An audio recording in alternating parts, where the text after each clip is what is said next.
Okay, let's have a look at rates of reaction then. Paper 2, specimen 0.5.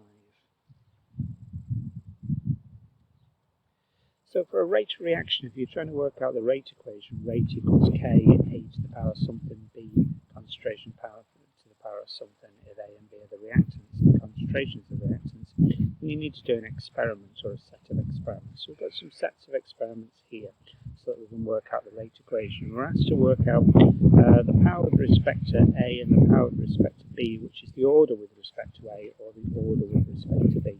I've put spoilers up, so I know it's a 2 and a 1. Let's see how we got to arrive at that value. So the order with respect to A is 2 and the order with respect to B is 1. Let's have a look at the data. So first of all, we choose two experiments. I'm choosing experiment 1 and 2. Why am I choosing experiments 1 and 2? It's because the concentration of B hasn't changed. So I'm looking for two experiments where the concentration of either A or B hasn't changed, and B hasn't changed. It stayed at 0.26 mole per decimeter cubed. We'll see why that's important in a minute. So what do? I take the concentration of A in experiment 1 divided by the concentration of A in experiment 2, so 0.12 divided by 0.36, and I raise that to the power of the order with respect to A. So that missing number, we know it's a 2, but I'm going to call it, I've called it on my example question mark, we can call it X, 0.12 divided by 0.36, all to the power X. Multiplied by 0.26 divided by 0.26, and that's to the power of B, whatever B is. We know it's a 1, but missing number there, but they'll cancel in a minute anyway, equals 2.10 times 10 to the minus 4 divided by 1.89 times 10 to the minus 3. They don't need raising to the power at all. So my 0.26 and my 0.26 are going to cancel.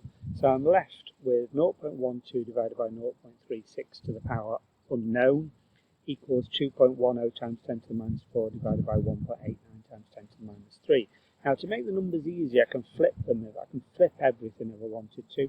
And I've flipped everything so that I can almost do it in my head. 0.36 divided by 0.12 is 3 to the power of the unknown. That's the order with respect to A equals 0.00189 divided by 0.00121. That works out to be 9. So I'm looking for a missing number, the order with respect to A, and it's a 2, because 3 to the power 2 equals 9.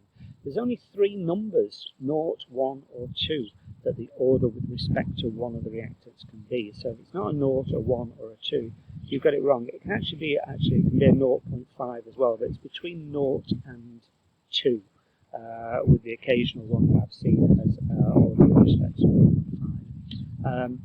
0.5. Yeah, A is to the power 2. So order with respect to A is a 2.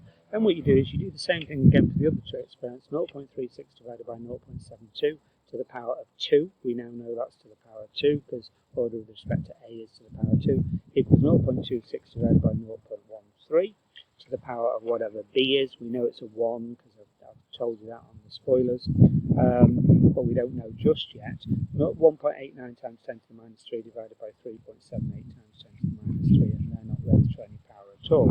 So I can divide I've flipped it, by the way, just to make my numbers easier. 0.72 divided by 0.36 is a 2, so I've got 2 squared, multiplied by 0.13 divided by 0.26, which is 0.5, raised to the power of whatever the order with respect to B is.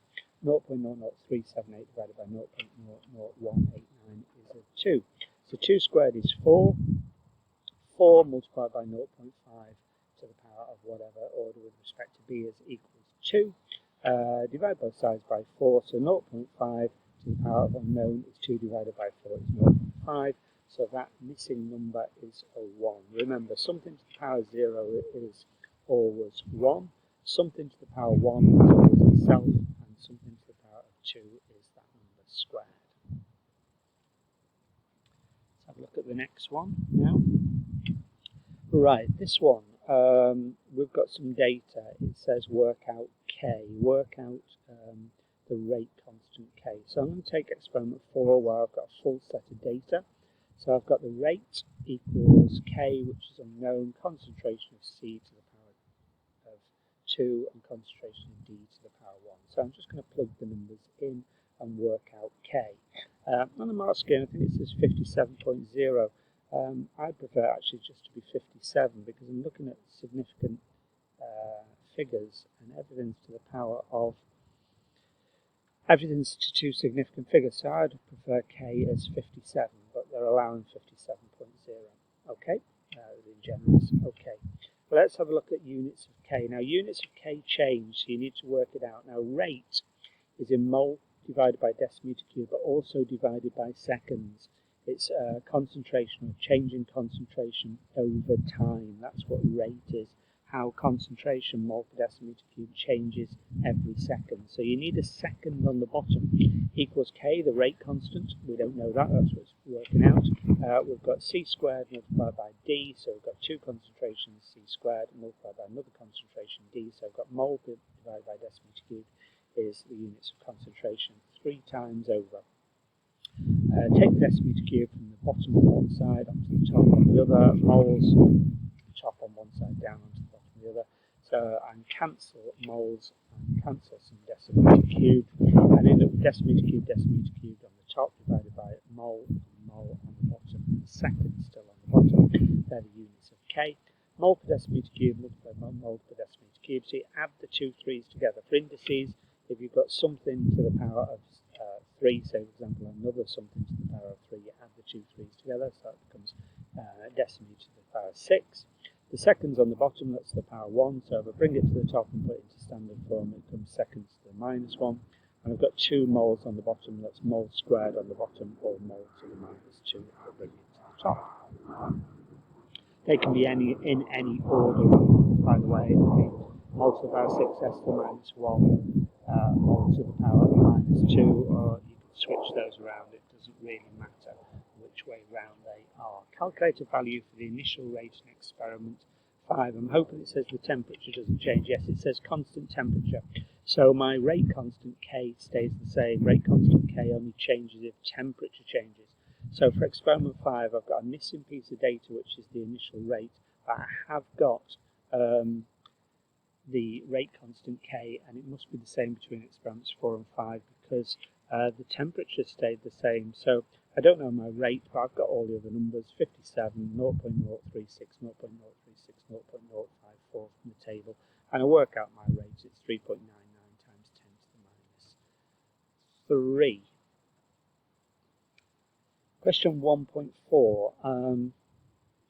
Okay, I've got rate equals rate constant multiplied by E. I've only got one reactant E here, and it's the power 1, so that's order with respect 1. But I don't think it's actually asking me to do anything with the calculation. It's actually saying why would doubling the temperature have a much greater effect on the rate than doubling the concentration of E. Well, doubling the concentration of E will mean I'll get more collisions because particles will be closer together, so frequency of collisions is going to increase. However, it doesn't necessarily mean they're successful. You need the activation energy, you need the particles with the activation energy to have a successful collisions, and doubling the temperature will do that. It means that many more molecules, it's important to try and put the word many in, many more molecules have now got the activation energy, lots more by doubling the temperature, and therefore that's going to have a greater effect because you're going to get significantly more successful collisions between particles with the required activation energy, whereas doubling the concentration just increases the number of collisions, irrespective of whether they're successful or not. Right, I've got something called the Arrhenius Equation. Ln of k equals ln of A minus EA, the activation energy, divided by R and T. Doesn't matter what. We're just plugging numbers in for our Arrhenius equation. Our Arrhenius equation allows us to work out activation energy, EA. So Ln is a button on the calculator, so you just put K in and press the Ln button. You put A in, which is just a constant in this equation, it's always given to you, the Arrhenius constant, and you just Ln it, so put it into your calculator, press Ln. Take away EA, that's the activation energy, divided by R 8.31, and temperature is the temperature in Kelvin. Has it given me in Kelvin? Yes, it has, 300. If it given me in Celsius, I would have needed to add on 273 to get to Kelvin. I just plug those numbers in, rearrange it, and I get EA, and EA is 72.3. I've put it to 3 significant figures, because everything else in the question is to 3 significant figures. Let's now have a look at question 2. Well, I've got one reactant, butadiene, that's fine, and I've got a curve. It's asking me to draw a tangent to the curve of the concentration on butadiene is 0.12. So I read across from 0.12, and I've put a straight line that touches the curve at that point. I try and make it equidistant, so it's sort of equal either side as it's touching the curve, but not going over the curve. I extend the line to cut across the x-axis and the y-axis. Important to do that so it's easier to read. What's the change in y? I'm going to say it's 0.016. It's looking like slightly less than that actually, but I'm going to go with 0.016 divided by a change in x goes from 0 up to 8,000, so I'm going to go with 8,000. 0.00002, so 2 times 10 to the minus 6 for my gradient. And how do I know I'm going to have to work out a gradient? Because there'll be no point drawing a tangent otherwise. So now I've got the rate at concentration 0.012. I know at concentration 0.012, and the concentration of butadiene is 0.012. The reaction rate is 2 times 10 to the minus 6. I wonder why that's going to be useful. The initial rate of the reaction in the experiment, so initial rate is at the beginning, times 0, and at time 0, the concentration of butadiene is 0.016 at time 0. So it's given me the tangent to the curve, it's given me the gradient for it at, sorry, not 0.016, 0.018. The concentration of butadiene at time 0 is 0.018, and it's given me the reaction rate, which will be equal to the gradient of the tangent at 0.018.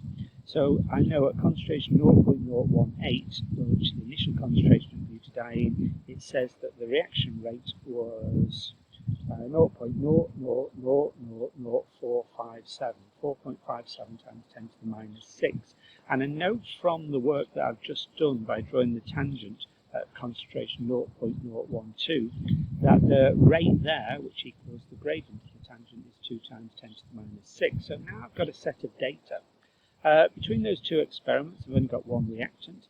So 0.018 divided by 0.012 raised to the power of whatever the order with respect to butadiene is 4.57 times 10 to the minus 6 divided by 2 times 10 to the minus 6. I flipped it just to make it easier, but you could have kept it the same. And mine works out as 0.67 to the power of something equals 0.431. Your calculation might be slightly different if you've not flipped it. Needing to flip it really. But is it a 0? No, the missing number, the order with respect to butadiene is not a 0, otherwise the answer would be 1 instead of 0.431. Is the missing order a 1? No, because 0.67 to the power 1 would be 0.67. So I know the orders are usually 0, 1 or 2, so I'm going to go with 0.67 to the power 2. Yes, and it's not too far away from 0.431. It comes out as 0.45. So I'm going to go with order with respect to butadiene is 2. Why can you get away with it not being exact? Well, after all, it's an experiment. You've drawn a tangent to a curve and read from a graph, so it's not going to be highly accurate. And so I'm going to go with a 2.